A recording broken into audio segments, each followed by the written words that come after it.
Hello everyone, welcome to Naira study hub. आप सब कैसे हैं? आशा करती हूँ अच्छे होंगे, स्वस्थ होंगे, मस्त होंगे और अपनी पढ़ाई में व्यस्त होंगे।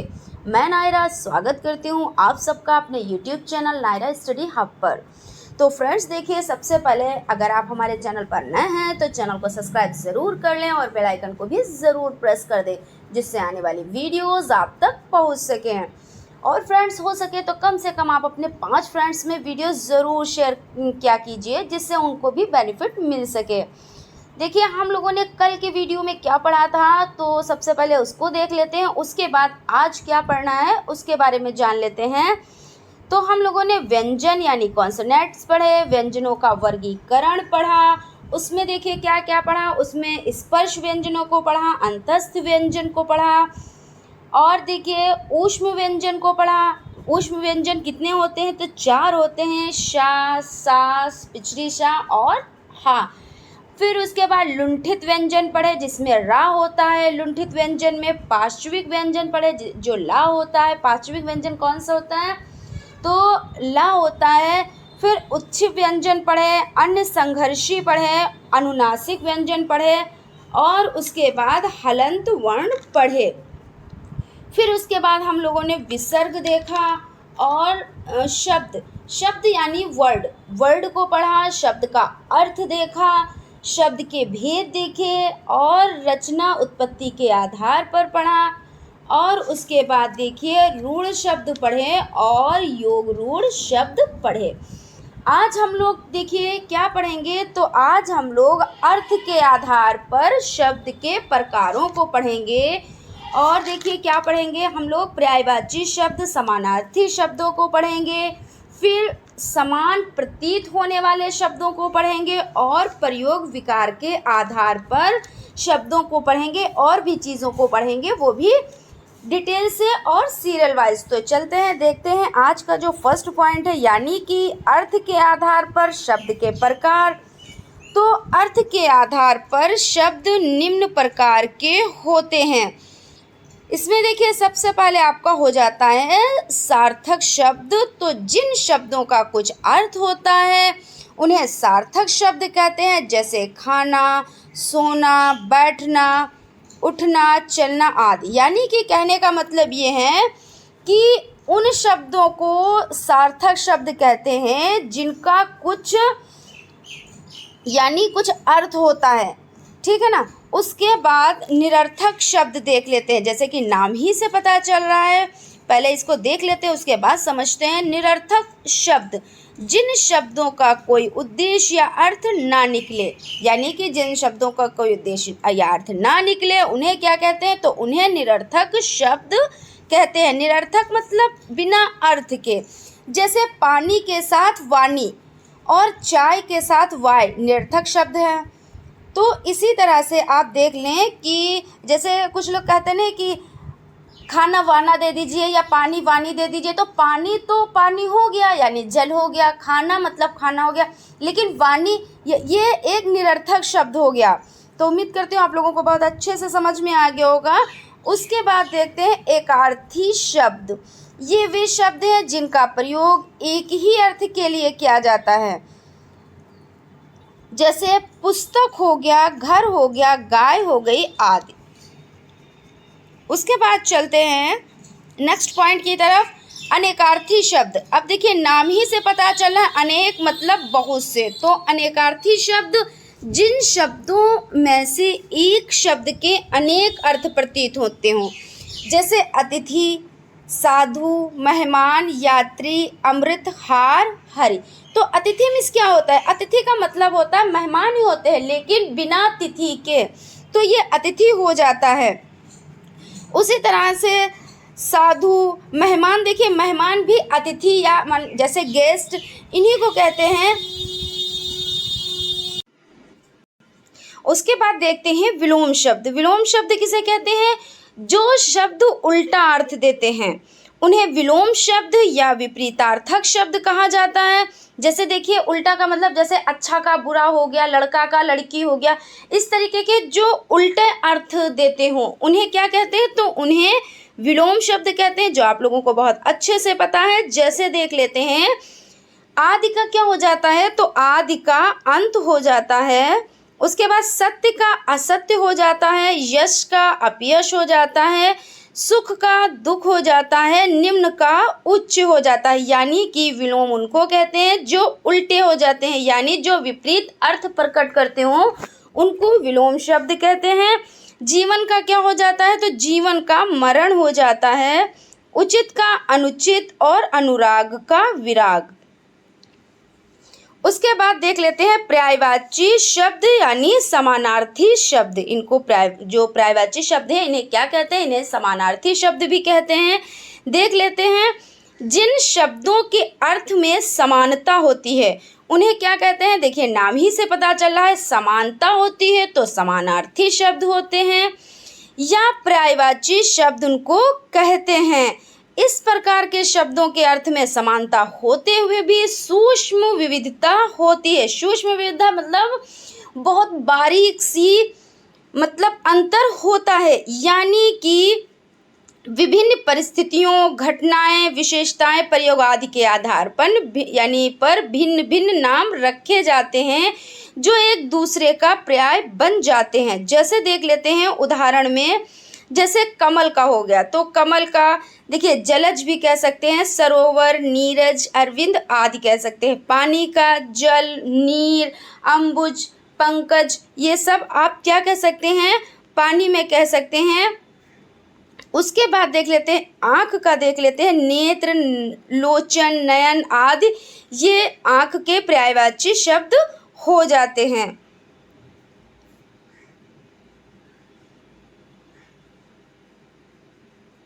उसके बाद देख लेते हैं समान प्रतीत होने वाले शब्द।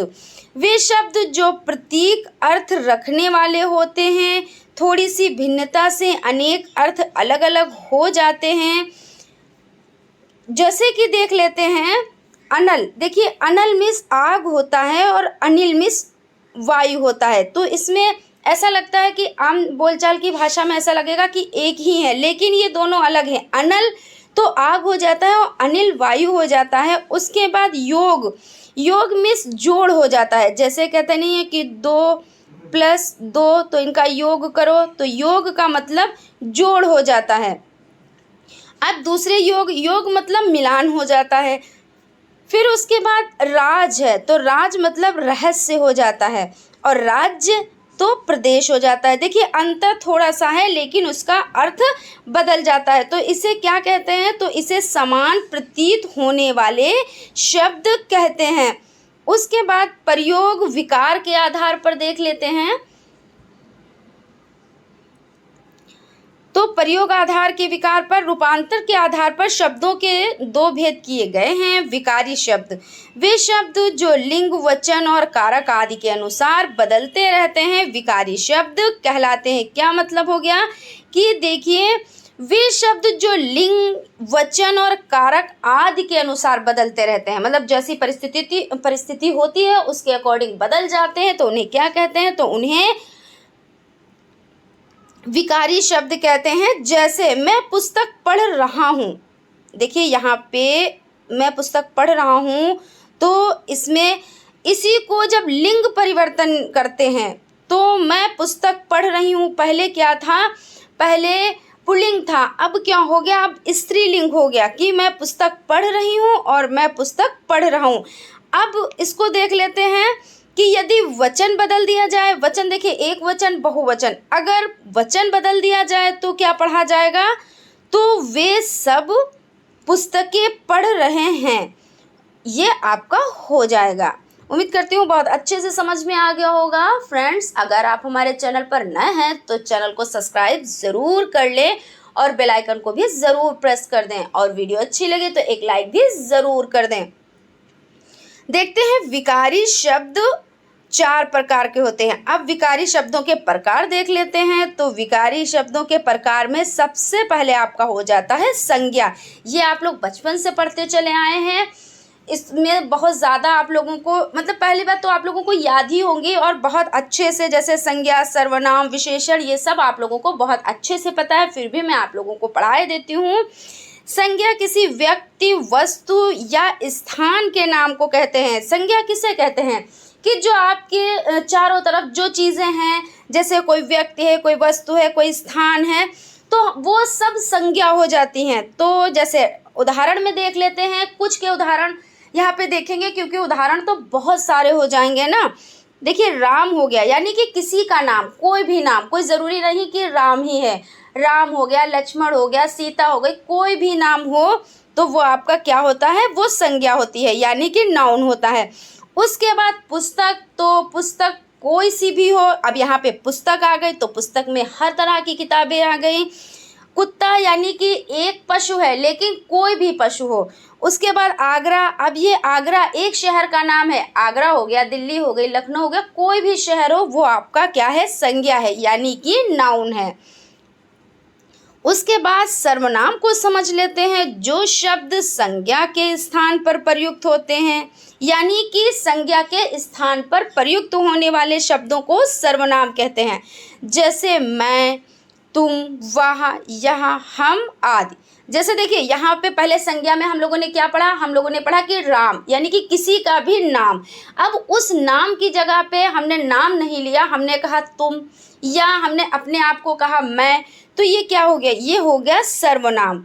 तो इस तरह से मैं हो गया, तुम हो गया, वह हो गया, यह हो गया, हम हो गया, ये संज्ञा की जगह पे बोले जाते हैं, यानी स्थान पे बोले जाते हैं, तो इनको सर्वनाम कहते हैं। उसके बाद विशेषण देख लेते हैं। जैसे कि नाम ही से पता चल रहा है कि जो शब्द किसी संज्ञा या सर्वनाम की विशेषता को प्रकट करते हो, यानी उनकी खूबियों को प्रकट करते हो, तो उन्हें क्या कहते हैं, तो उन्हें विशेषण कहते हैं। जैसे कोई चीज़ है, वो नीली, पीली, लाल, हरी, किसी भी तरीके की है, तो वो उसकी विशेषता प्रकट कर रही है ना। फिर मोटा, अब कोई शख्स है या इंसान यानी व्यक्ति है, तो मोटा है, पतला है, जैसा भी है, वो विशेषता प्रकट कर रहा है, तो ये क्या हो गया, ये विशेषण हो गया। उसके बाद क्रिया देख लेते हैं। क्रिया वे शब्द जिनमें किसी कार्य का होना या करना पाया जाए, उन्हें क्रिया कहते हैं। यानी कि क्रिया क्या होता है कि कोई काम किया जा रहा हो, ठीक है ना, तो उसको क्या कहेंगे, क्रिया कहते हैं। जैसे खाना, पीना, जाना, गाना, रोना, ये मतलब सब क्रिया हो रही हैं, चल रही हैं, तो इसलिए इसको क्या कहेंगे, इसको क्रिया कहेंगे। तो उम्मीद करती हूँ आप लोगों को बहुत अच्छे से समझ में आ गया होगा। इसमें हम लोगों ने देखिए क्या पढ़ा, विकारी शब्द में ये चीज़ याद रखिएगा कि विकारी शब्द में देखिए संज्ञा, सर्वनाम, विशेषण और क्रिया आती हैं। और विकारी शब्द कितने प्रकार के होते हैं, तो विकारी शब्द 4 प्रकार के होते हैं। फिर से मैं बता रही हूँ, विकारी शब्द 4 प्रकार के होते हैं, संज्ञा, सर्वनाम, विशेषण और क्रिया।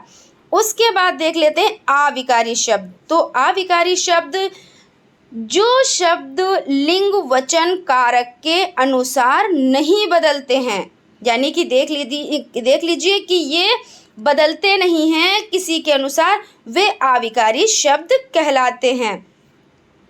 जैसे धीरे धीरे, अरे हाँ, किंतु, कब आदि, इनको अव्यय भी कहा जाता है। उसके बाद देख लेते हैं अविकारी शब्दों पर लिंग वचन कारक का कोई प्रभाव नहीं पड़ता है। अविकारी शब्द भी 4 प्रकार होते हैं, यानी कि विकारी शब्द भी 4 प्रकार के होते हैं और अविकारी शब्द भी 4 प्रकार के होते हैं। तो इनके प्रकारों को हम देख लेते हैं। सबसे पहले देख लेते हैं क्रिया विशेषण। तो क्रिया विशेषण में, क्रिया विशेषण वे शब्द हैं जो क्रिया की विशेषता को बताते हैं। जैसे मानसी धीरे धीरे चल रही है। अब यहाँ पे मानसी कैसे चल रही है, मानसी एक लड़की है, वो कैसे चल रही है, तो वो धीरे धीरे चल रही है। तो यहाँ पे क्या है, यहाँ पे क्रिया विशेष यानी क्रिया की विशेषता बताई गई है। धीरे धीरे चलना क्रिया की विशेषता है, इसलिए यहाँ पे क्रिया विशेषण है। उसके बाद संबंध बोधक, जो शब्द किसी संज्ञा सर्वनाम का वाक्य के दूसरे शब्दों से संबंध प्रकट करे, उन्हें संबंध बोधक कहते हैं। जैसे ऊपर, नीचे, समीप, पास आदि। उसके बाद 3rd नंबर पर, यानी 3rd जो है आपका, क्योंकि 4 हैं प्रकार, तो उसमें जो तीसरा प्रकार है वो है समुच्चय बोधक, जो अविकारी शब्द 2 शब्दों, 2 वाक्यों अथवा 2 वाक्य खंडों को जोड़ते हैं, उन्हें समुच्चय बोधक कहते हैं। जैसे और, तथा, परंतु, किंतु आदि। जैसे देखिए कैसे हो गया? जैसे कि मान लीजिए मास्टर साहब विद्यालय गए और वो वापस आ गए, तो देखिए यहाँ पे और लग गया, तो क्या हो गया? समुच्चय बोधक। उन्होंने कार्य किया परंतु उसको खराब कर दिया, तो परंतु यहाँ पे क्या हुआ? आपका समुच्चय बोधक हुआ। मैं जा रही थी किंतु रास्ते से वापस आ गई, तो यहाँ पे देखिए किंतु का प्रयोग हुआ, तो ये क्या हो गया? समुच्चय बोधक हो गया। तो इस तरीके से आपका समुच्चय बोधक हो जाता है जहाँ पे और, तथा, किंतु, परंतु लगते हों। उसके बाद विस्मयादि बोधक, जो शब्द हर्ष, शोक, आश्चर्य, घृणा, क्रोध, तिरस्कार आदि भावों का बोध कराते हैं, उन्हें क्या कहते हैं? तो उन्हें विस्मयादि बोधक कहते हैं। जैसे देखिए कोई चीज़ मतलब कोई हर्ष की बात है, यानी कि कोई खुशी की बात है, तो उसमें कहते नहीं अरे वाह, या कोई चीज़ ऐसे सुन लेते हैं कि हाय ऐसे करके, या कुछ ऐसा होता है वाह वाह, या कोई चीज़ बहुत गंदी देख लेते हैं तो छी छी, तो इस तरीके से क्या होता है? इस तरीके से विस्मयादि बोधक होता है। तो जो शब्द हर्ष, शोक, आश्चर्य, घृणा, क्रोध, तिरस्कार आदि भावों को प्रकट करते हो, तो उन्हें क्या कहते हैं? तो उन्हें कहते हैं विस्मयादि बोधक। उसके बाद चलते हैं इतिहास उत्पत्ति के आधार पर, तो इसको समझ लेते हैं। हिंदी भाषा की शब्दावली की उत्पत्ति के अनेक स्रोत हैं। कुछ शब्द संस्कृत के, कुछ संस्कृत से थोड़ा बदलकर कुछ विदेशी भाषा के शब्दों को सम्मिलित किया जाता है। इन शब्दों की इस उत्पत्ति या स्रोत के आधार पर शब्दों को निम्न भागों में विभाजित किया गया है। इसमें देख लेते हैं तत्सम शब्द। तो तत्सम शब्द किसे कहते हैं, इसको पहले समझ लेते हैं, फिर उसके उदाहरणों को देख लेते हैं। तत्सम शब्द वे शब्द हैं जिनको संस्कृत भाषा में ज्यों का त्यों, यानी कि जैसे का तैसा ले लिया गया है। ये संस्कृत के शुद्ध या अधिकृत शब्द है। जैसे जल आपका हो गया, विद्या हो गई, नर हो गया, गगन हो गया, पवन हो गया, पुरस्कार हो गया आदि। ये क्या है? ये तत्सम शब्द हैं जो संस्कृत भाषा से जैसे के तैसे ले लिए गए हैं। उसके बाद तद्भव शब्द। तो तद्भव शब्द वे शब्द हैं जिनका रूप परिवर्तित हो चुका है, यानी कि जो संस्कृत से आए हैं और उनको बदलकर हम लोग बोलते हैं आम बोलचाल की भाषा में, तो वे संस्कृत यानी वे तद्भव शब्द बन जाते हैं। यानी कि तत्सम उनको कहते हैं जो संस्कृत के शब्द होते हैं, और जो परिवर्तित करके बोले जाते हैं उन्हें क्या कहते हैं? उन्हें तद्भव शब्द कहते हैं। तो संस्कृत के शब्दों का विकृत या विकसित रूप तद्भव शब्द कहलाता है। अब देख लेते हैं कौन कौन से शब्द हैं। तो तद्भव शब्द आपके हो गए और ये तत्सम शब्द हो गए। तो इसमें देखिए जो तद्भव में है वो आपका जीभ हो गया। जीभ मतलब जबान, और जिह्वा यानी ये तत्सम शब्द है और इसको परिवर्तित करके जीभ बोला जाता है। अब कन्हैया, तो ये तत्सम शब्द में कृष्ण है। उसके बाद जो सांप है तो उसको सर्प, यानी तत्सम शब्द ये सर्प था, लेकिन इसको आम बोलचाल की भाषा में यानी कि इसको बदलकर परिवर्तित करके तत्सम को तद्भव बनाया गया। तो क्या? तो सांप कहने लगे। फिर उसके बाद कर्ण। कर्ण मतलब कान, तो इसको तत्सम में कर्ण कहते हैं और जब तद्भव रूप में कहने लगे तो कान। उसके बाद घृत तो घी, दुग्ध तो दूध, और हस्त तो हाथ। तो इस तरीके से आपके ये तत्सम और तद्भव शब्द हो जाते हैं। क्योंकि देखिए तत्सम शब्द किसे कहते हैं, एक बार इस पे फिर से नजर डाल लेते हैं। तत्सम शब्द जो संस्कृत से आए हैं और ज्यों के त्यों बोले जाते हैं, और तद्भव उनको कहते हैं जो संस्कृत से आकर उसका रूप परिवर्तित हो जाता है, उसको क्या कहते हैं? उसको तद्भव शब्द कहते हैं। उसके बाद चलते हैं, नेक्स्ट पॉइंट है देशज शब्द। तो देशज शब्द उन्हें कहा जाता है जिनकी उत्पत्ति का पता ना चल सके, किंतु इतना ज्ञात हो कि इनको ना तो तत्सम तद्भव और ना ही विदेशी कहा जा सकता है। जिन शब्दों का विकास देश में ही हुआ हो वह हिंदी भाषा क्षेत्र एवं हिंदी भाषा क्षेत्र के लोगों के संपर्क के कारण बहुत से शब्द हिंदी में आ गए हैं।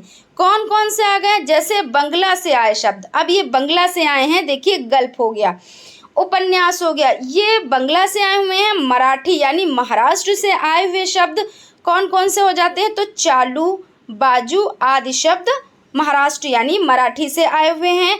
इसके अलावा चिड़िया आपका हो गया, रोटी हो गई, दाल हो गया, नटखट हो गया, आदि कौन से शब्द हैं? तो आदि ये सब जैसे कि चिड़िया, रोटी, दाल, नटखट ये देशज शब्द हैं।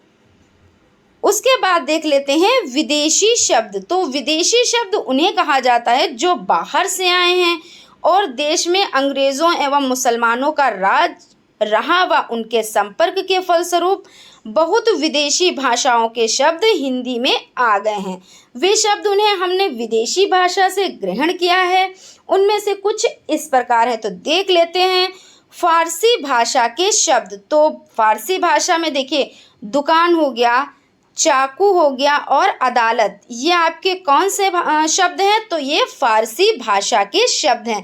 उसके बाद अरबी भाषा के शब्दों को देख लेते हैं। तो अरबी भाषा के शब्द हैं हकीम हो गया, सिफारिश हो गई और इमारत, ये आपका क्या है? तो ये अरबी भाषा के शब्द हैं। उसके बाद तुर्की भाषा के शब्द। तो तुर्की भाषा के शब्द हैं अलमारी, कालीन, दरोगा, तोप। और पश्तो भाषा के शब्द आपके पठान हो गए। तो आप लोग इन ये जो भाषाएं हैं यानी कि फारसी भाषा के शब्द, अरबी भाषा के शब्द, तुर्की भाषा के शब्द और पश्तो भाषा के शब्द, इस तरह के जो शब्द हैं इनको आप लोग बहुत अच्छे से याद कर लीजिएगा, क्योंकि आपके ये देखिए 4th सेमेस्टर में तो आएंगे ही आएंगे, इनमें से आते ही आते हैं।